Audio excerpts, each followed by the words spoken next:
The first man is Tom Greto. And all three of these men would like to be your voice in Trenton. So listen to what they have to say if you follow. First, I'd like to say a prayer for Mary because she was the one that called me. So just bow your heads if you can. Let's hope that she's out very, very shortly. For Mary Boyce.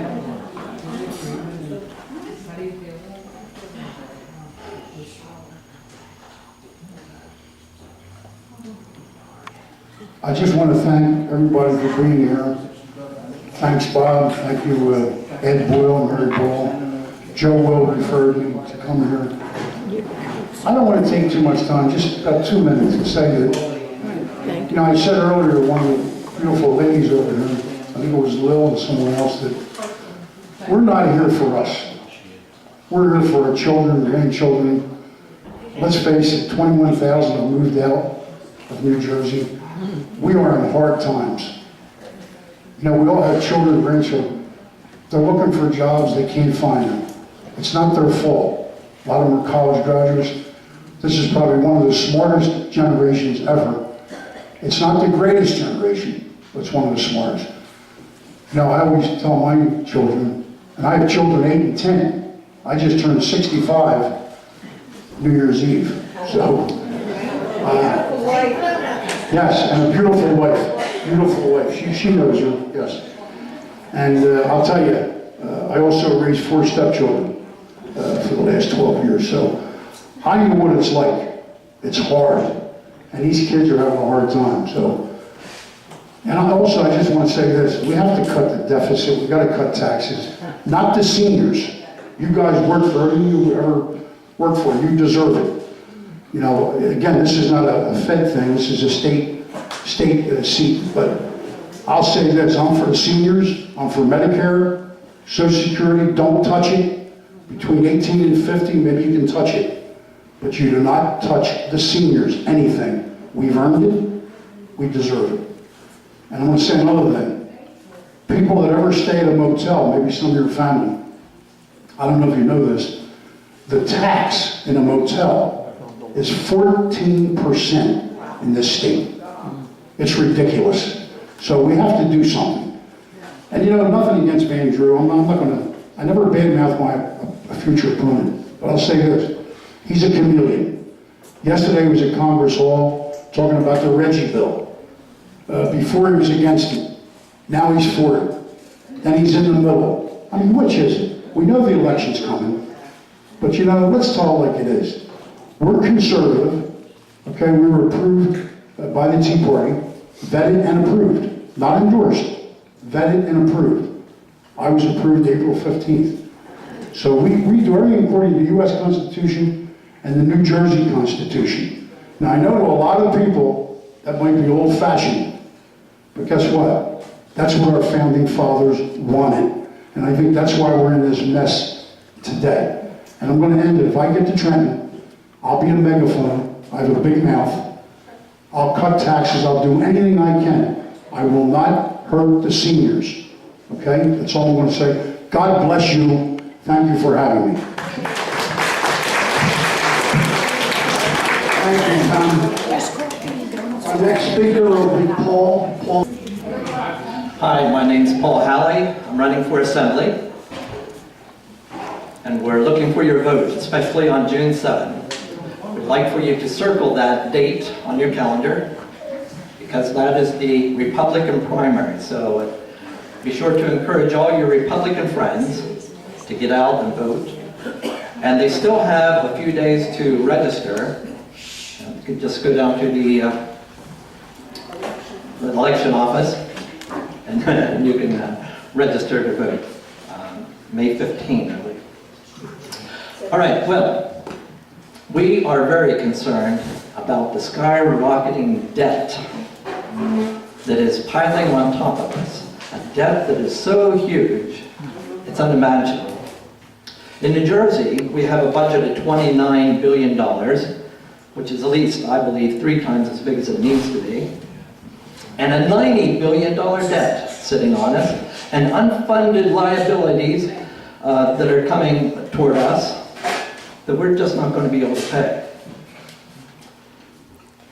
We need to have a strategy to turn that around. You know that we have a $14 trillion federal deficit, not deficit, debt. We have a $14 trillion debt that is skyrocketing.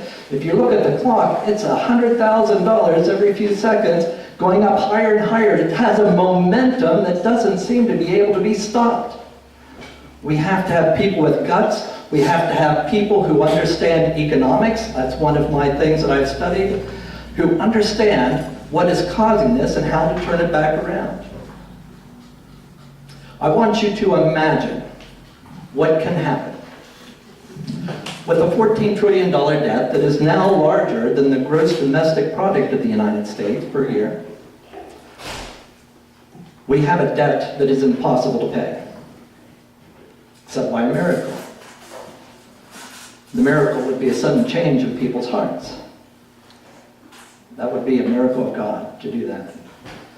To change from a taking nation to a giving nation, that's what it would take. But if that doesn't happen, and it doesn't happen soon, we could wake up with the dollar collapsing, and it could collapse overnight. Because the dollar is a promise. It's a promise to pay. A promise to pay for primarily labor is what backs this. Labor. A promise to pay. Now, it's all confidence. We have confidence that the people of the United States will pay that, but we can't. How can we pay that? So when that confidence is broken, it will plummet the dollar. And it could be in such a situation that it would plummet overnight, and you could wake up tomorrow morning and the dollar would be worth a nickel. I don't think so. I think when it plunges, it's going to go all the way down. Some people say, well, it would be like the Weimar Republic in Germany, when people used to have to take a wheelbarrow of money to the grocery store to get a loaf of bread. I don't think so. I think it's going to be much worse than that. When the Weimar Republic fell in the 20s, there were other going economies in the world. The US economy was coming up. The Great Britain had an empire that extended around the world. There was France. There were other going economies in the world that were able to support and bring assistance to Germany. Not so with the US dollar. Who will help us? China? No, China's economy is based on us. They will come down too. It'll bring down the whole world economy. So imagine what it would be like. Tomorrow morning, you wake up. You hear on the TV, you hear on the radio, the dollar has collapsed. People run to the store and they take everything out of the stores. They loot all the stores. The second day you go to the store, there's nothing there. No commerce can transact. And this will be all over the world. The third day, people will get out their guns and begin shooting to get what they want. This could be a disaster. So, what we are praying for is to get people on the floor of the Assembly, the Senate, who understand these things, who understand the economy, how to get this turned around, and be able to save us from this kind of disaster. So, we appreciate your vote, June 7th. Please mark that on your calendar. Get out your friends. Get them out to vote. Thank you very much. Our next speaker will be Peter Boyce with a fine young helper.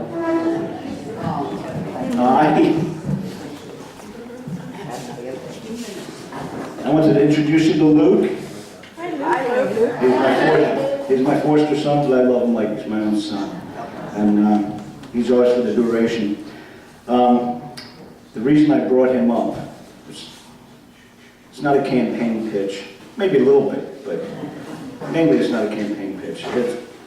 Go sit with Mama. What motivates me, I'm a Christian. I'm not ashamed of that. What motivates me is a verse in the Bible, the cornerstone of my life.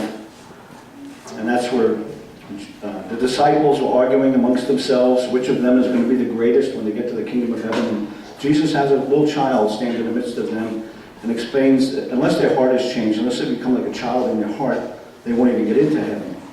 And then he goes on to say that anyone that helps a child helps him and the one who sent him. And anyone that would offend a child would be better for that man if a millstone hung around his neck and would drown him in the depth of the sea. Better if he had never been born. Real clear moral imperative. No debate. Well, that's the cornerstone of my life. And I look at the situation now, but Paul Halley gave us some gloomy news, and you might say that was the good news. Little Luke here, I don't know what the exact figure is, but he probably owes somewhere between $50,000 and $100,000 as his part of the national debt, his share, and he had no say in it. He doesn't understand what the money went for. In fact, most of us don't know where the money went. But I can tell you where it went. And what the root of the problem is. The root of the problem in America is that we've shifted off our moral foundation. We've forgotten that America was founded on a real simple principle that our rights come from God, and the sole purpose of government is just to protect our rights, and other than that, stay off our backs and out of our pockets. But what happens is guys get elected, they swear an oath to the Constitution, they hand on the Bible that they haven't read, and they swear an oath to defend the Constitution, which they haven't read. They think it's just some old document from a couple hundred years ago, it's just a formality. But it's not. Well, anyway, they get in office, and the first job in office is, how do I get reelected? And, in however many years my reelection's coming up, how do I make sure I get reelected? And the way that they do that is by bringing home the bacon to their district. What perks, what pet projects, what earmarks, how can I get that tax dollars back to my particular district? So every one of them, well, not everyone, but most of them, have these pet projects to bring money to their district to buy their reelection, even though most of those projects are in basic violation of the Constitution that they swore to. So essentially and they can't, in order to pay for these projects, they can't raise taxes, because if you raise taxes on the voters, well, they'll vote you out next election.